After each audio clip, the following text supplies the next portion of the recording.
को लग रहा था कि वो खुद ऐसा नहीं कर रही है, बल्कि उसे समझाया जा रहा है, वो उसका माइंड नहीं है। बट अब ऋषि को ये चीज़ क्लियर हो गई। और हाँ, ऋषि अपनी पहली वीडियोस में यही बोलता था कि वो खुद नहीं कर रही है, बल्कि उसको उसकी फैमिली समझा रही है, उसके रिलेटिव समझा रहे हैं, उसे उसके रिलेटिव्स बोल रहे हैं उसको ऐसा करने को, तब वो ऐसा कर रही है, उसका खुद का दिमाग नहीं है। बट अब ऋषि का कहना है कि वो खुद ही ऐसी है, मुझे नहीं पता था, मुझे आज तक भी ये लगता था कि शायद ये उसका दिमाग नहीं है, वो ऐसा नहीं कर रही है। बट जहाँ इन दोनों ने एक दूसरे, अभी पता है इन दोनों की वीडियोस को देखने के बाद में मतलब बोल ही नहीं सकते कि कौन सही है कौन गलत है, क्योंकि जब ऋषि की वीडियोस देखते हैं तो लगता है कि ऋषि सही है, बट वहीं जब हिमांशी की वीडियोस देखते हैं तो लगता है कि हिमांशी सही है। तो ये हर टॉपिक को लेकर बात नहीं करते हैं, क्योंकि जहाँ ऋषि ने एलिमनी को लेकर बोला, ऋषि ने जो केसेस को लेकर बोला, तो हिमांशी ने बोला कि हाँ मैंने केस किए हैं और उसके साथ में वो सारी चीजें हुई हैं जो उसने केस किए हैं, तो वो एक भी केस फेक नहीं है। फिर वहीं जैसे हिमांशी ने बात की कि ये चीट कर रहा था, बट हिमांशी ने एक बार भी ये बात नहीं की कि यूट्यूब से जो भी अर्निंग्स होती थी वो उसने उसको दी या नहीं दी। वहीं ऋषि का कहना था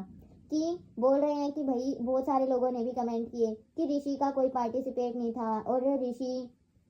तो कोई काम नहीं करता है और सारा हिमांशी की बदौलत जो भी आ रहा था। तो अभी ऋषि का कहना था, ऋषि ने जो पेमेंट जो भी यूट्यूब की अर्निंग्स हुई उसके जो स्क्रीनशॉट लगा रखे थे उसमें दिख रहा था कि पहले कुछ लैक्स में ही अर्निंग्स हो रही थी, बट जब से इन्होंने ब्लॉगिंग करना स्टार्ट की, क्योंकि ऋषि ने कई साल के स्क्रीनशॉट शेयर किए जिसमें कि 19-20 के भी थे, 21 के भी थे, 22 के भी थे, 2022 के, तो वहां तक में ना दिख रहा था कि जो स्टार्टिंग में जो अर्निंग्स थी ना वो कुछ लैक्स थी, 3 लाख 4 लाख इतनी ही थी, बट उसके बाद में वो बढ़ती बढ़ती बहुत ज्यादा मतलब 95 लाख तक इनकी अर्निंग्स चली गई थी। ये सिर्फ यूट्यूब की अर्निंग्स नहीं थी, इसमें ही प्रमोशंस भी थे,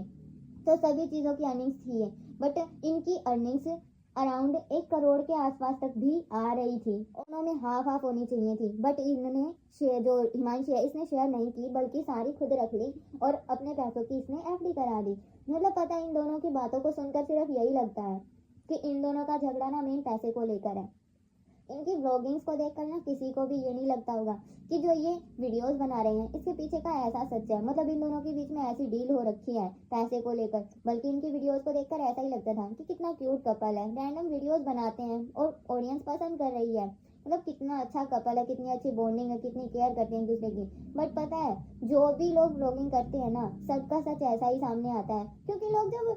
कैमरा ऑन करते हैं ना तो प्रिटेंड करते हैं कि हाँ वो बहुत अच्छे कपल हैं, बहुत अच्छा दिखाते हैं ऑडियंस को, बट जब कैमरा ऑफ होता है ना तो उसके पीछे की लाइफ उनकी बहुत ही अलग होती है, जो कि ऑडियंस को सुनने को मिलती है ना, तो उन्हें विश्वास भी नहीं होता एक टाइम पे कि क्या सच में ऐसा है, क्योंकि जब लोगों ने इनका सच भी सुना था तो लोगों को विश्वास ही नहीं हो रहा था ऑडियंस को कि क्या सच में इन दोनों के बीच में ऐसा है। अब जब ये पैसे वाली बात सुनी तो सुनकर बहुत अजीब लगा, इतना अच्छा कपल और उन दोनों के बीच में ऐसी चीजें, मतलब विश्वास ही नहीं होता है, क्योंकि इन दोनों को देखकर ऐसा लग ही नहीं रहा था कि इन लोगों के बीच में भी ऐसी डील हो रखी थी यूट्यूब की अर्निंग्स को लेकर। तो बस मेन मुद्दा यही है इन दोनों को का कि इन दोनों का पैसे को लेकर झगड़ा हुआ है, पैसा पैसा हर जगह इन दोनों के पैसा ही है। हाँ, अगर हम बात करें ऋषि की तो देखिए एक चीज तो है कि भाई उसको हिमांशी की वजह से फेम तो मिली है, क्योंकि देखिए हिमांशी की चाहे किसी भी रैंडम पर्सन से शादी हो जाती, हिमांशी को पहले से फेम मिली हुई थी, क्योंकि उसके पास अच्छी खासी ऑडियंस थी, वो किसी के साथ भी वीडियोस बनाती, किसी से भी उसकी शादी होती तो वो वीडियोस तभी भी चलनी थी। हाँ, ऋषि को इसका फायदा जरूर हुआ, ऋषि को ही नहीं साथ में निशी को भी फायदा हुआ, क्योंकि दोनों भाई बहन को फेम मिली उसके चैनल से।